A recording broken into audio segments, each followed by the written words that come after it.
Diddy might be heading to life in prison, and this time, it's not just rumors from the internet. Whispers are growing louder that the music mogul has accepted a 5-year federal plea deal.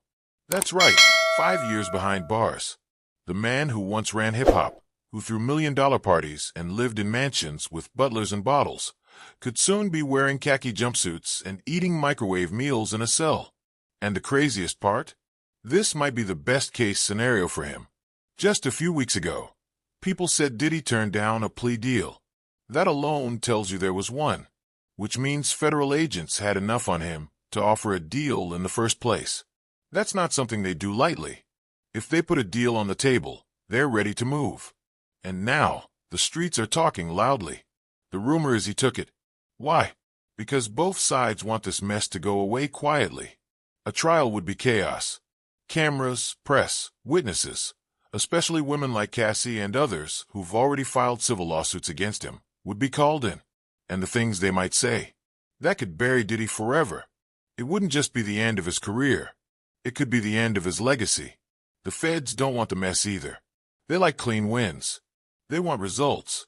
And if a trial goes sideways, they risk losing. So now, we're hearing Diddy took the 5 years. 5 years in the federal system isn't a walk in the park. You don't get out in half the time. It's not state time. This is 85% served minimum. So if Diddy gets 5, he's doing at least 4 years and 3 months. That's serious time. And let's not forget, Diddy's not some young street rapper with a backpack and a dream. He's 50 plus. This changes everything. But there's one piece of the puzzle people are forgetting: cooperation. If Diddy helped the feds with anything, maybe gave them info on someone else, or helped with another case, he could qualify for a safety valve deal. That might shave some time off. Not much, but maybe a year. Remember, a man was arrested on his private jet. Some say that guy was a supplier. If Diddy gave the feds anything on him, that could explain the plea deal getting shorter. But even with cooperation, there's no magic wand here. Jail is jail. Now people are wondering if Diddy can pull a political trick. Maybe get a pardon like Lil Wayne or Kodak Black. But let's be real. Trump is not pardoning Diddy. Diddy spent years pushing political movements that went against Trump. That bridge is burned. If he wanted a pardon, he backed the wrong side. No favors are coming. Not from the left. Not from the right. So forget the fantasy. Diddy's fate is in the system now. His music empire? It's cold. Revolt TV, Bad Boy Records, none of that's hot anymore. He doesn't have an artist lighting up the charts. His own son's music career isn't going anywhere. No one's checking for King Combs in 2025. Diddy's reputation is so toxic right now. People are deleting old pictures with him just to be safe. That's how fast this industry flips. One day, you're the king. The next, you're a hashtag. While this Diddy news is taking over headlines, Rockstar Games just added to the public's frustration. After waiting 12 years for Grand Theft Auto 6, they finally announced a release date, May 26, 2026. Let that sink in.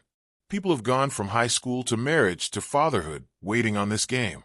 That's not hype, that's heartbreak. GTA 5 dropped in 2013.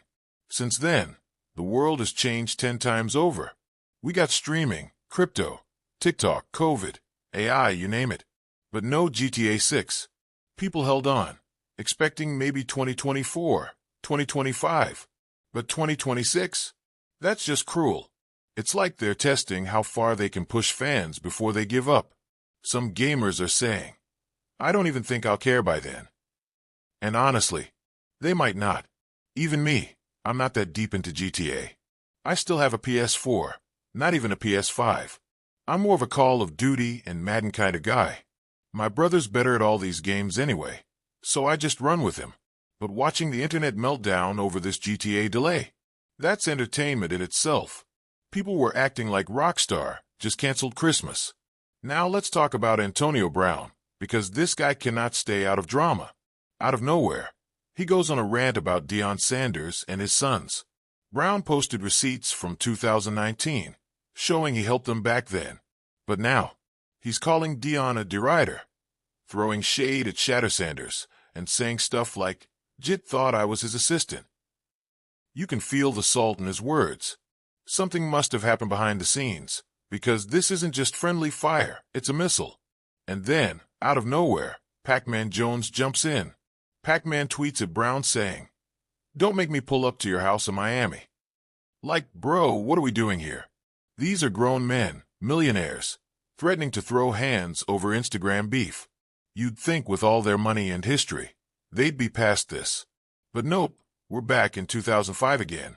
Let's not forget, Pac-Man Jones has his own past. He was involved in a Vegas shooting incident years ago that cost him $11 million in a civil suit. So when he starts talking tough online, it brings back memories. Some folks even joked, Pac-Man acting like he wants to star in his own GTA mission. But seriously, if you're really about that life, you don't tweet threats. You make calls.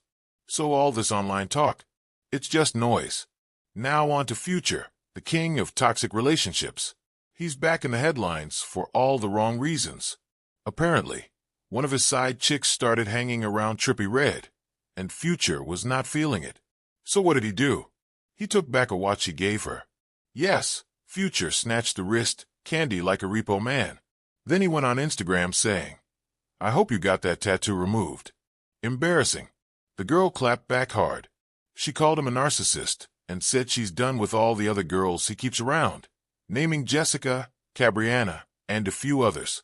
It's messy, but that's Future's brand. He's been like this since Dirty Sprite. The man turns breakups into platinum records, but at some point it gets old. If every woman you date ends up trashing you online, maybe the problem is you. Still, Future keeps doing his thing.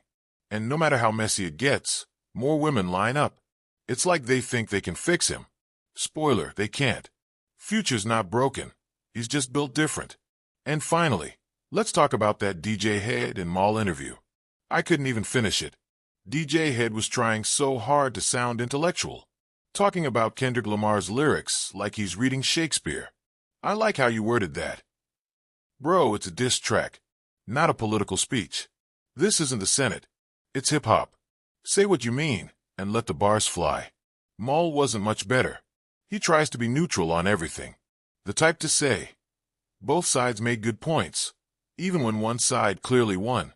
Sometimes you gotta pick a side. Kendrick versus Drake is war. Fans want blood.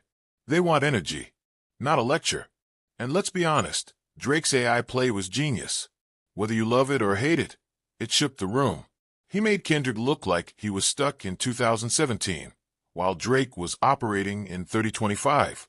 But DJ Head and Maul were acting like it was a college debate. No passion, no stakes, just meh. If they ever review boxing, they'll probably say Mike Tyson was too aggressive.